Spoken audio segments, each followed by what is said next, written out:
أشرقت نفسي بنور من فؤادي حينما رددت يا رب العباد وانتشت روحي وصار الدمع.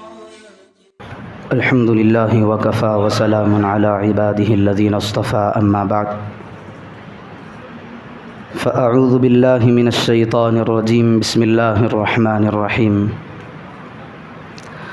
ولا تسبوا الذين يدعون من دون الله فيسبوا الله عدوا بغير علم صدق الله العظيم. محترم سامعین اکرام، ابھی جس آیت کی تلاوت کی گئی ہے اس کا ایک بیک گراؤنڈ ہے، پس منظر ہے. اس آیت کا نزول کب ہوا، کس بنا پر اللہ رب ذوالجلال کو یہ آیت نازل کرنی پڑی؟ واقعہ یوں ہوا کہ جو کفار قریش تھے، قریش کے جو بڑے سردار تھے، آپ صلی اللہ علیہ وسلم کے پیچھے پڑے ہوئے تھے اور مسلمانوں کو ایذا رسانی کے اندر کسی قسم کی انہوں نے کسر نہیں چھوڑی تھی. جب بھی دیکھو مسلمان کو مار پیٹ کیا جا رہا ہے، ان پر سختی برتی جا رہی ہے. اب انہوں نے دیکھا کہ وہ رسول اللہ صلی اللہ علیہ وسلم کے قتل کے در پہ تھے. اب انہیں معلوم ہوئی یہ بات کہ اب ان کا چچا ابو طالب دنیا کو چھوڑ کر کے جانے والا ہے. یعنی ابو طالب اللہ کے رسول صلی اللہ علیہ وسلم کے چچا اس وقت مرض الموت کی حالت میں تھے. ایسی کنڈیشن تھی کہ وہ اب کچھ ہی دیر میں یا کچھ دنوں کے مہمان ہیں. اب ان کو سرداران قریش کو خیال ہوا کہ بھائی یہ تو مصیبت ہو جائے گی، اگر ابو طالب کا انتقال ہو گیا تو ہم پر مصیبت. کیوں؟ ان کے اندر ایک قسم کا جوش ولولہ اور اپنے آپ کو وہ کمتر محسوس نہیں کرتے تھے. ذرا سی بھی ان کے شان کے اندر کمی آ جائے ان کو برداشت نہیں تھا. اب انہوں نے دیکھا ابو طالب کا اگر انتقال ہو جائے پھر ہم محمد کو قتل کرنے چلیں تو لوگ ہمیں تانا دیں گے کہ جب تک ان کا چچا محمد کا چچا ابو طالب زندہ تھا ان کی کچھ نہیں بنی. اب انتقال ہو گیا ہے، ابو طالب دنیا کو چھوڑ کر چلا گیا ہے، تو اب محمد کو اکیلا پا کر یہ قتل کرنے پہ تلے ہوئے ہیں. انہیں شرم سی محسوس ہوئی کہ لوگ بعد میں کیا کہیں گے، بزدل کہیں گے. اسی لیے انہوں نے سوچا کہ اب جا کر کے ہم ابو طالب ہی سے مسئلے کا حل نکال لیں گے. پھر ایک ٹیم تیار ہوئی جس کے اندر ابو جہل، پھر عمر ابن العاص منافقوں کا سردار، ایک ٹیم تیار ہوئی. اب ابو طالب سے اجازت لینا ہے کہ تمہارے پاس ہمارا ایک وفد آنے والا ہے. اس کے لیے مطلب نامی ایک شخص کو انہوں نے تیار کیا. اب یہ مطلب نامی آدمی ابو طالب کے پاس گیا، جا کر کے اجازت مانگا کہ ہمارا ایک وفد تمہارے پاس آنے والا ہے، کچھ سلسلے میں بات کرنا ہے. ابو طالب نے اجازت دے دی. اب یہ وفد آیا، آ کر کے کھڑا ہو گیا ابو طالب کے پاس، کہنے لگا ہمارا مقصد یہ ہی ہے، ہم جس مقصد کو لے کر آپ کے پاس آئے ہیں معاملہ یوں ہے کہ آپ کا جو بھتیجا ہے وہ ہمیں بھی گالیاں دیتا ہے، ہمارے خلاف بھی کہتا ہے، ہمارے معبودوں کے خلاف بھی برا بھلا کہتا ہے، آپ اسے روک دیں. ابو طالب نے پیارے آقا جناب محمد الرسول اللہ صلی اللہ علیہ وسلم کو بلا کر کے کہنے لگے محمد یہ آپ سے کچھ بات کرنا چاہتے ہیں. اب جو وفد آیا تھا کھڑا ہوا ہے، پیارے آقا جناب محمد الرسول اللہ صلی اللہ علیہ وسلم ان سے مخاطب ہو کر کے کہہ رہے ہیں تمہارا کیا مسئلہ ہے، تم کہنا کیا چاہتے ہو؟ تو ان لوگوں نے کہا محمد تم ہمیں برا بھلا یہ کہنا بھی چھوڑ دو، ہمارے معبودوں کو بھی برا بھلا کہنا چھوڑ دو، ورنہ ہم تمہارے معبودوں کے بارے میں برا بھلا کہنا شروع کر دیں گے. جن کی تم پوجا کرتے ہو، جن کی تم عبادت کرتے ہو، ہم اس ذات کو برا بھلا کہیں گے. اس واقعے کے بعد اللہ رب ذوالجلال نے آیت کو نازل فرمایا وَلَا تَسُبُّوا الَّذِينَ يَدْعُونَ مِن دُونِ اللَّهِ فَيَسُبُّوا اللَّهَ عَدْوًا بِغَيْرِ عِلْمٍ. جو بتوں کی پوجا کرتے ہیں، جو آگ کو معبود مانتے ہیں، آگ کے سامنے سجدہ ریز ہوتے ہیں، ان کو برا بھلا نہ کہو ورنہ یہ تمہارے خدا کو گالیاں دیں گے. یہ نادان ہے، نادانی کی بنا پر تمہاری بات کا جواب یہ اپنے اللہ کو گالیوں سے دیں گے. وہ ٹیم کھڑی ہوئی ہے. تو پیارے آقا جناب محمد الرسول اللہ صلی اللہ علیہ وسلم نے ان سے کہا میں تمہاری بات مان لوں تو کیا میرا ایک کام کر دو گے؟ اگر میں تمہاری بات مان لوں، میں تمہیں بھی کچھ نہ کہوں، تمہارے یہ لوکل معبودان جو ہیں ان کو بھی کچھ نہ کہوں، میں مان لوں یہ بات کہ تم میری بات مان لو گے؟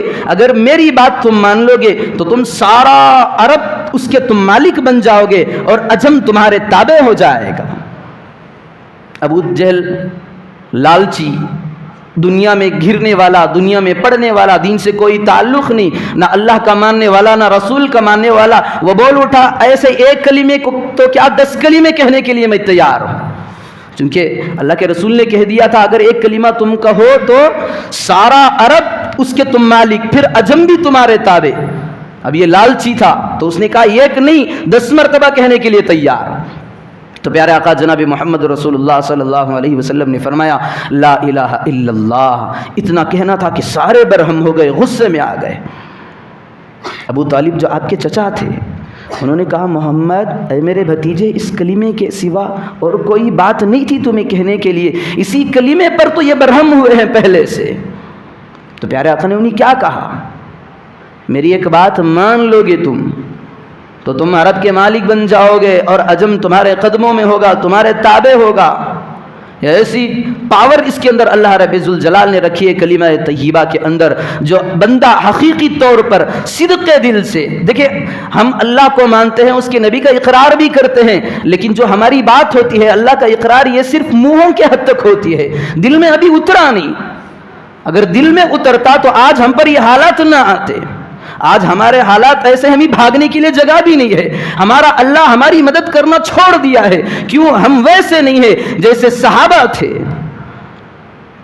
آج سے 1400 سال پہلے جس کلمے کو ابو بکر نے کہا تھا ہم بھی وہی کہہ رہے ہیں، اب عمر نے کہا تھا وہی کلمہ ہم بھی دوہرا ہے، عثمان نے جس کلمے کو کہا تھا ہم بھی وہی کہہ رہے ہیں، علی نے جس کلمے کو کہا تھا ہم بھی وہی کہہ رہے ہیں۔ لیکن اب بات یہ ہے کہ ان کے کلموں کے اندر جو تاثیر تھی وہ ہمارے کلموں کے اندر کیوں نہیں ہے؟ اس کی ایک ہی وجہ ہے، ان کے اندر یہ کلمہ دلوں کے اندر اترا تھا اور یہ کلمہ ہمارے حلق سے نیچے ابھی تک اتر نہیں پایا ہے۔ تاثیر دیکھنا چاہتے ہو تو جاؤ آج سے 1400 سال پہلے کی تاریخ اٹھا کر کے دیکھو۔ حضرت ربیع بن عامر رضی اللہ عنہ، حضرت عمر بن خطاب رضی اللہ عنہ کی امارت میں ایک لشکر تیار ہوا ایرانیوں سے مقابلے کے لیے۔ جانتے ہیں اس دور کے اندر ایران سپر پاور طاقت تھی کہ اسے ہرانا بہت مشکل، ایسی جنگجو قوم، جنگجو لشکر اور جنگجو نوجوان بھرے پڑے ہوئے تھے اس کے لشکر میں۔ ایسے لشکر کے ساتھ مقابلہ ہو رہا ہے، مسلمانوں کا واسطہ پڑ رہا ہے۔ حضرت عمر بن خطاب کی امارت میں ایک لشکر تیار ہوا اور اس کا سردار، اس کا سپہ سالار رکانہ، جو اس وقت کا مشہور بہت بڑا بہادر تھا، اس نے درخواست کی حضرت عمر بن خطاب رضی اللہ عنہ سے آپ اپنے ایک آدمی کو بھیج دیں، مجھ سے بات چیت کرنے کے لیے تیار ہیں۔ حضرت عمر بن خطاب رضی اللہ عنہ نے ٹیم میں سے دیکھا ربیع بن عامر رضی اللہ عنہ تھے، حضرت ربیع کو کہا جاؤ اس سے بات کرنے کے لیے۔ اب حضرت ربیع بن عامر رضی اللہ عنہ اپنی شان و شوکت کے ساتھ جلال کے انداز میں، گھوڑا ہے، ہاتھ میں ننگی تلوار ہے اور جسم کے اندر پیوند لگے ہوئے ہیں، پیوند لگے ہوئے ایسے کپڑے میں ملبوس ہو کر کے جا رہے ہیں۔ پھر اس کے دربار میں گئے، یہ درباریوں نے پہلے ہی سے دربار کو سجایا ہوا رکھا تھا، زینت کی چیزیں ہیں اور گدے قسم کے گدے بچھائے گئے ہیں اور شان و شوکت کے ساتھ سجایا گیا ہے۔ حضرت ربیع بن عامر رضی اللہ عنہ دربار کے پاس پہنچتے ہیں تو وہاں درباری آ کر کے روک لگتے ہیں، پوچھتے ہیں حضرت ربیع بن عامر سے تمہیں پتہ بھی ہے تم رستم کے دربار میں جا رہے ہو، تم بادشاہ سے ملاقات کے جا رہے ہو، یہ انداز نہیں ہونا چاہیے، گھوڑے پہ سوار، ہاتھ میں ننگی تلوار، کم از کم اتنا تو کر لو کہ اپنی اس تلوار کو اپنی نیام کے اندر داخل کر لو۔ وہ تو اللہ کا ماننے والا، اللہ کے رسول کا ماننے والا تھا۔ دنیا کے آگے، دنیا کی سلطنت کے آگے، دنیا کی یہ زوال ہونے والی بادشاہت کے آگے صحابہ کی یہ مجال کے گھٹنے ٹیک دے یہ ناممکن تھا، چونکہ ان کے دل کے اندر ایک ہی بات تھی، ہم جھکیں گے تو خدا کے آگے، ہم ڈریں گے تو خدا کے سامنے، خالق کے سامنے مخلوق ہمارا کچھ بگاڑ نہیں سکتی۔ دربار سجا ہوا ہے، ہتھیاروں سے لیس لشکر کھڑا ہوا ہے، سامنے سپہ سالار تخت پر بیٹھا ہوا ہے اور یہ آ کر کے کھڑے ہیں، درباری روک رہے ہیں۔ جب یہ منظر دور سے اس نے دیکھا رستم نے تو کہا اس کو ایسے ہی اندر آنے کی اجازت دو۔ اب حضرت ربیع بن عامر رضی اللہ عنہ اسی حالت کے اندر جا رہے ہیں، قیمتی قالین بچھی ہوئی ہیں دربار میں، گھوڑا بھی وہی ہے جس پر یہ سوار تھے، ہاتھ میں تلوار، نوکیلی تلوار بھی ہے، جا رہے ہیں۔ روایتوں میں ملتا ہے کہ حضرت ربیع بن عامر رضی اللہ عنہ چلتے ہوئے تلوار کو ادھر ادھر نیچے کی جانب کر رہے تھے، جس سے اس کی تلوار کی نوک کی زد میں قالین آ رہی تھی، پھٹتی چلی جا رہی تھی۔ ذرا تصور کریں، جہاں پر جس دربار کے اندر خون خار بھیڑیے ہوں، ننگی تلواریں ہوں، اور وہاں کا جو سپہ سالار ہے، مشہور زمانہ ہے، رستم ہے، اس کے دربار میں جا رہا ہے، وہ بھی ایک ادنا آدمی جا رہا ہے، تو اس کی حالت کیسی ہونی چاہیے؟ وہ کون سی طاقت تھی جو حضرت ربیع بن عامر رضی اللہ عنہ کو اس حالت میں وہاں تک پہنچانے پر مجبور کر رہی تھی؟ وہ ایمان کی دولت تھی، وہ لا الہ الا اللہ حقیقی ان کے دلوں کے اندر سے بسا ہوا تھا۔ وہی تو اللہ کے پیارے آقا جناب محمد رسول اللہ صلی اللہ علیہ وسلم نے سرداران قریش سے کہا، لا الہ الا اللہ کہہ لو، عرب کے تم مالک بن جاؤ گے، عرب تمہارے تابع بن جائیں گے۔ حضرت سعد رضی اللہ عنہ یہ بھی روم کے جنگلات میں کہیں ایک جگہ راستہ بھٹک گئے، راستہ نہیں ملا، لشکر سے بچھڑ گئے، اب بھٹکتے ہوئے ایک جنگل کے کسی ایک راستے پہ جا رہے ہیں، سامنے دیکھا کہ شیر آ رہا ہے۔